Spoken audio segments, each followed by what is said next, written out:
मृत्यु के पश्चात की महायात्रा, आत्मा का रहस्य और यमलोक का सफर। प्रस्तावना। अनंत काल से मनुष्य के मन में एक ही प्रश्न सबसे ऊपर रहा है, क्या मृत्यु ही जीवन का अंतिम सत्य है या इसके बाद भी कोई संसार है? भगवान श्री कृष्ण ने कुरुक्षेत्र के मैदान में अर्जुन के माध्यम से पूरी मानवता को समझाया था कि मृत्यु केवल एक पड़ाव है, अंत नहीं। जैसे हम पुराने वस्त्र उतारकर नए धारण करते हैं, वैसे ही यह आत्मा इस नश्वर शरीर को त्याग कर एक नई यात्रा पर निकल पड़ती है। आज हम गरुड़ पुराण और श्रीमद् भगवद गीता के उन रहस्यों को जानेंगे जो हमें बताते हैं कि प्राण निकलने के बाद के वे 13 दिन कितने महत्वपूर्ण होते हैं और आत्मा यमलोक तक कैसे पहुंचती है। प्राण त्याग और 9 द्वारों का रहस्य। जब मृत्यु का समय निकट आता है तो आत्मा शरीर के बंधन ढीले करने लगती है। गरुड़ पुराण में बताया गया है कि हमारे शरीर में 9 द्वार होते हैं, 2 आँखें, 2 कान, 2 नासिका छिद्र, मुख और उत्सर्जन अंग।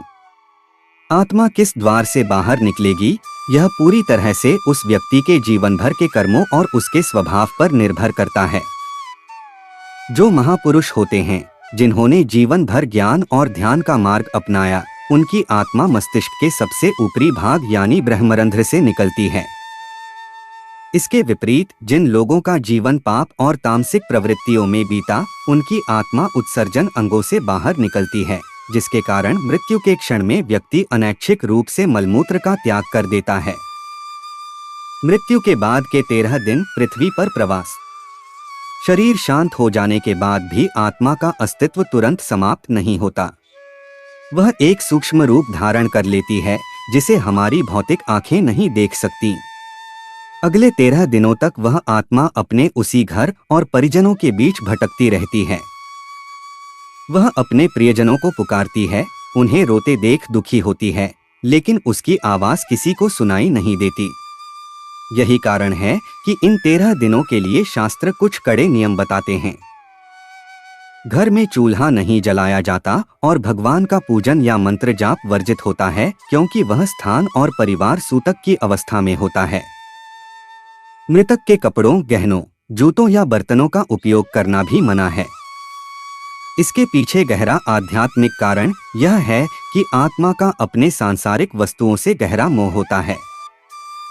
यदि परिजन उन वस्तुओं का उपयोग करते हैं तो आत्मा का मोह और बढ़ जाता है, जिससे उसे पृथ्वी लोक छोड़ने में भारी कष्ट होता है। पिंडदान का महत्व और यमलोक की दूरी। मृत्यु के 13वें दिन जो 13वीं की विधि की जाती है, वह केवल एक परंपरा नहीं बल्कि आत्मा के लिए पाथेय यानी रास्ते का भोजन है। शास्त्रों के अनुसार मृत्यु लोक से यमलोक तक की दूरी अत्यंत लंबी और दुर्गम है, जिसे तय करने में आत्मा को पूरे 1 वर्ष का समय लगता है। 13वें दिन किए जाने वाले पिंडदान और 13 ब्राह्मणों को कराए गए सात्विक भोज से आत्मा को वह शक्ति और ऊर्जा मिलती है, जिससे वह इस लंबी यात्रा को सहन कर सके।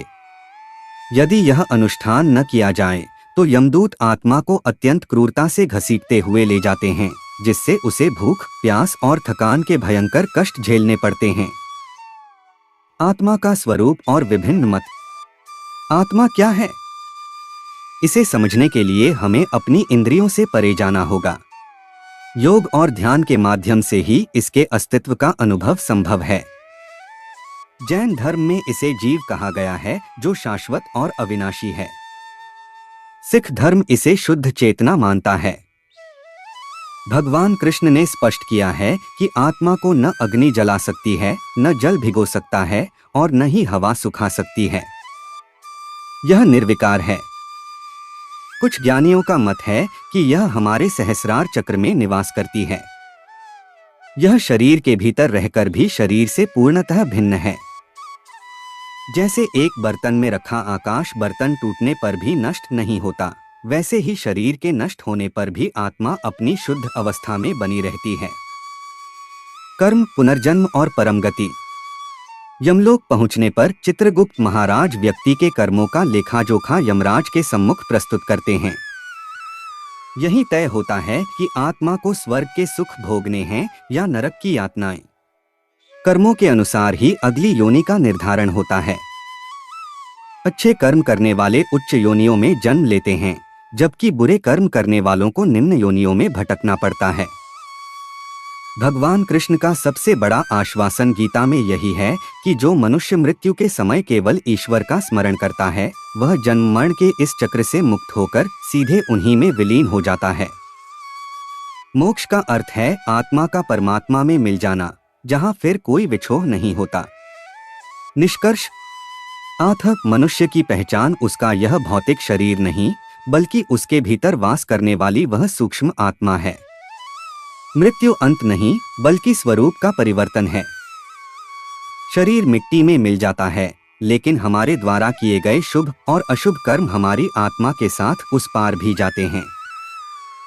इसलिए जीवन में सात्विकता, सेवा और भक्ति का मार्ग अपनाना ही श्रेयस्कर है, ताकि जब यह यात्रा समाप्त हो तो आत्मा शांति और गौरव के साथ परमात्मा के धाम की ओर प्रस्थान कर सके। महायात्रा, देह से देवलोक तक का सफर। अंतिम क्षण और जागृति। एक शांत कमरे में लेटे वृद्ध आर्यमान की सांसें अब भारी हो चुकी थीं। कमरे में सन्नाटा था, पर उनके भीतर एक हलचल मची थी। जैसे ही अंतिम सांस निकली, उन्हें महसूस हुआ कि वे अब उस भारी शरीर में नहीं हैं, बल्कि उसके ऊपर तैर रहे हैं। उन्होंने देखा कि उनके परिजन रो रहे हैं, उन्हें पुकार रहे हैं, लेकिन वे जवाब नहीं दे पा रहे थे। उनकी चेतना अब एक सूक्ष्म शरीर में बदल चुकी थी। गरुड़ पुराण के अनुसार उनकी आत्मा मस्तिष्क के ऊपरी हिस्से से बाहर निकली थी, क्योंकि उनका जीवन ज्ञान और भक्ति में बीता था। उन्होंने देखा कि दो दिव्य आकृतियां, यमदूत, उनके पास खड़ी हैं। वे डरावने नहीं थे, बल्कि गंभीर और अनुशासित थे। उन्होंने आर्यमान की आत्मा को एक अदृश्य पाश में बांधा और उनकी यात्रा शुरू हुई। 13 दिनों का पड़ाव, मोह का बंधन। आर्यमान को तुरंत यमलोक नहीं ले जाया गया। उनकी आत्मा अगले 13 दिनों तक अपने उसी घर और आंगन में घूमती रही। उन्होंने देखा कि घर में चूल्हा नहीं जल रहा है, क्योंकि सूतक काल शुरू हो चुका था। वे अपने पुत्र के पास जाकर उसे ढांढस बंधाना चाहते थे, लेकिन जैसे ही वे उसे छूने की कोशिश करते, उनका हाथ हवा की तरह आर पार निकल जाता। उन्हें बोध हुआ कि अब वे भौतिक जगत का हिस्सा नहीं हैं। श्री कृष्ण के शब्द उनके कान में गूंज रहे थे, आत्मा को न शस्त्र काट सकते हैं, न अग्नि जला सकती है। इन 13 दिनों में परिजनों ने उनके उपयोग की वस्तुओं को अलग रख दिया था। यह जरूरी था, क्योंकि यदि वे उन कपड़ों या गहनों को देखते तो उनका मोह उन्हें पृथ्वी से बांधे रखता और उनकी आगे की गति रुक जाती। पिंडदान, मार्ग का संबल। जैसे जैसे दिन बीत रहे थे, आर्यमान को एक अजीब सी कमजोरी महसूस होने लगी। तभी उनके पुत्र ने शास्त्रों के अनुसार पिंडदान और तर्पण की विधि शुरू की। जैसे ही पिंडदान किया गया, आर्यमान को महसूस हुआ कि उनके सूक्ष्म शरीर में एक नई ऊर्जा का संचार हो रहा है।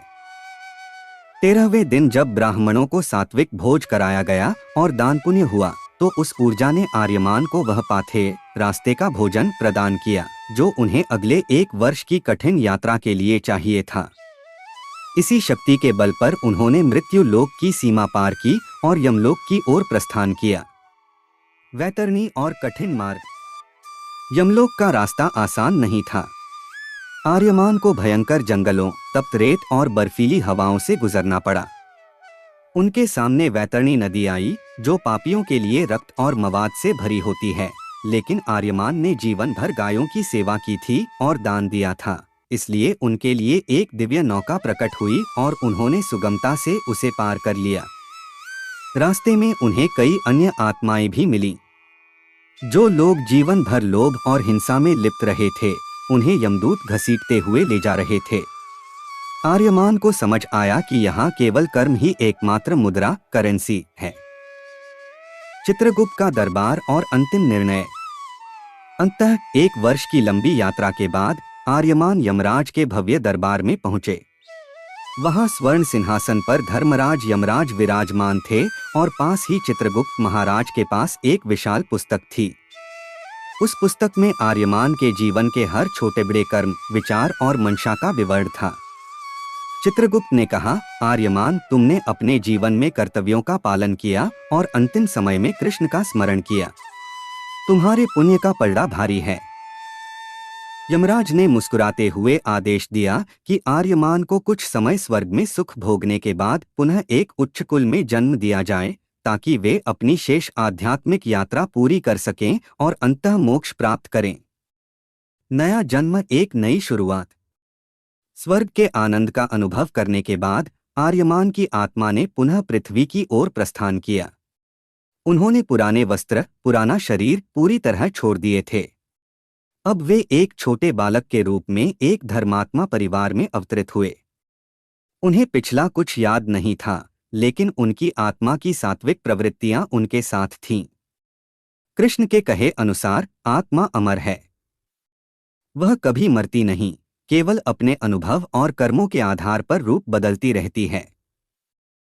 निष्कर्ष, यह कहानी हमें सिखाती है कि मृत्यु केवल एक द्वार है। हमारा असली स्वरूप यह शरीर नहीं, बल्कि वह आत्मा है जो अनंत है।